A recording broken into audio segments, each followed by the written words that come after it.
حدیث پاک، اس حدیث کو امام بخاری نے روایت کیا، امام ابن حبان نے اپنے صحیح میں روایت کیا، امام بہقی نے اپنے سنن الکبریٰ میں روایت کیا، امام بغوی نے اس کو اپنی شرح السنہ میں روایت کیا، امام ابو نعیم نے حلیۃ الاولیاء میں روایت کیا۔ میں اس لیے یہ حوالہ جات دے رہا ہوں کہ کہیں آپ کے ذہن سے شک نکلے، آپ کے ذہن سے شک نکلے۔ یہ دور بہت پرفتن ہے، جو ہم لوگ پاکستان میں پیدا ہوئے ہمیں سمجھ نہیں آ رہی کون ٹھیک بات کر رہا ہے کون غلط کر رہا ہے۔ ہمارے جو بچے یہاں پہ پیدا ہوئے ہیں وہ کیسے سمجھیں گے اس کو؟ اس لیے حوالہ جات دے رہا ہوں، اس لیے تھوڑا سا ڈیٹیل میں جاتا ہوں کہ ہمارے عقائد کلیئر ہونے چاہیے، ہمیں پتہ ہونا چاہیے ہمارے عقیدے کی بیس کیا ہے۔ ہمیں کوئی آ کے ڈرائے نہ، دھمکائے نہ، ہم اس کی بات سننے سے ڈر نہ جائیں، اس کے شرک کے فتوے سے لگانے سے ہم ڈر نہ جائیں۔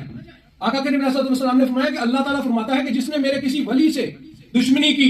اسے میری طرف سے اعلان جنگ ہے۔ سنیں، اللہ سبحانہ تعالیٰ فرماتا ہے، جسے قدسی ہے، کہ جس نے میرے کسی ولی سے دشمنی کی اسے میری طرف سے اعلان جنگ ہے، اور میرا بندہ جن جن عبادتوں سے میرا قرب حاصل کرتا ہے، اور کوئی عبادت مجھ کو اس سے زیادہ پسند نہیں ہے جو میں نے اس پر فرض کی ہے۔ یعنی پہلے وہ فرائض مجھ کو بہت پسند ہیں، پہلے وہ فرائض ادا کرتا ہے، میرا بندہ فرض ادا کرنے کے بعد نفلی عبادتیں کر کے ان پر استقامت اختیار کر کے پھر میرے اتنا قریب ہو جاتا ہے میں اس سے محبت کرنے لگ جاتا ہوں۔ سنیں، حتیٰ احبہ، حدیث کے الفاظ ہیں، حتیٰ کہ میں اس سے محبت کرنے لگ جاتا ہوں۔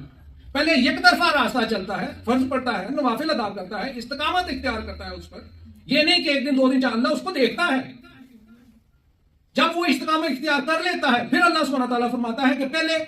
وہ میں محبوب تھا، وہ محب تھا، اب جب یہ اس نے استقامت اختیار کر لی ہے تو اب یہ محبوب ہو گیا ہے، میں محب ہو گیا ہوں۔ ان کے متعلق آپ ہمیں فتوے لگاتے ہیں کہ یہ غیر اللہ ہے۔ پھر جب میں ان سے محبت کرنے لگ جاتا ہوں تو میں ان کا کان بن جاتا ہوں جس سے وہ سنتا ہے، اس کی آنکھ بن جاتا ہوں جس سے وہ دیکھتا ہے، اس کے ہاتھ بن جاتا ہوں جس سے وہ پکڑتا ہے، اور اس کے پاؤں بن جاتا ہوں جس سے وہ چلتا ہے، اور اگر مجھ سے مانگتا ہے، سوال کرتا ہے تو میں اسے دے دیتا ہوں، رد نہیں کرتا۔ اور اسی لیے تو جاتے ہیں ان کے پاس، خدا سمجھ کے نہیں جاتے، اللہ کا ولی سمجھ کے جاتے ہیں کہ اللہ کا قریبی ہے، اس سے عرض کریں گے اللہ اس کی بات سنے گا۔ اس حدیث مبارکہ میں غور کریں تو چند باتوں کا پتہ چلتا ہے۔ اللہ اپنے ولی سے دشمنی کو اپنے ساتھ دشمنی قرار دیتا ہے، اور اللہ اپنے ولی کے ساتھ دشمنی کرنے والے کے ساتھ اعلان جنگ کرتا ہے۔ دو موقع ہیں جہاں پہ اللہ نے اعلان جنگ کیا ہے، ایک سود کا اور ایک یہ، تیسرا میرے علم میں نہیں ہے۔ یعنی جنہیں اللہ سبحانہ تعالیٰ اپنا دوست ولی قرار دیتا ہے، کچھ لوگ انہیں غیر اللہ قرار دینے پر تلے ہوئے ہیں، اور اللہ سبحانہ تعالیٰ فرماتا ہے کہ جو ان میرے دوستوں سے دشمنی رکھے گا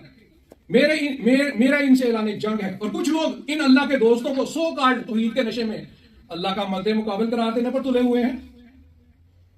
اور ان اولیاء اللہ کو بتوں سے تشبیہ دیتے ہیں، ان کے مزارات کو شرک کے اڈے قرار دیتے ہیں۔ میں نے خود سنا۔ اور جو لوگ اللہ کے اولیاء سے محبت کرتے ہیں، کچھ لوگ چند لاکھ کا گروپ ہوگا، سواد اعظم کو ان پہ شرک کا فتوے لگاتے ہیں، انہیں مشرک قرار دینے پر تلے ہوئے ہیں، اور بت کو موحد قرار دیتے ہیں، اور ظلم پر ظلم۔ اللہ سبحانہ تعالیٰ جنہیں اپنا محبوب قرار دیتا ہے، اللہ ان سے محبت کرتا ہے اس حدیث قدسی کی روح سے، اور جو اللہ کی سنت پر عمل کرتے ہوئے ان اللہ والوں سے، ان اولیاء اللہ سے محبت کرتے ہیں۔ اللہ کی سنت ہوئی نا ان سے محبت کرنا، ہم اللہ کی سنت پہ عمل کرتے ہیں۔ چند لوگ ان اولیاء اللہ کو غیر اللہ کہنے پر تلے ہوئے ہیں، اور جو لوگ ان اولیاء اللہ سے محبت کرتے ہیں انہیں چند لوگ مشرک قرار دینے پر تلے ہوئے ہیں۔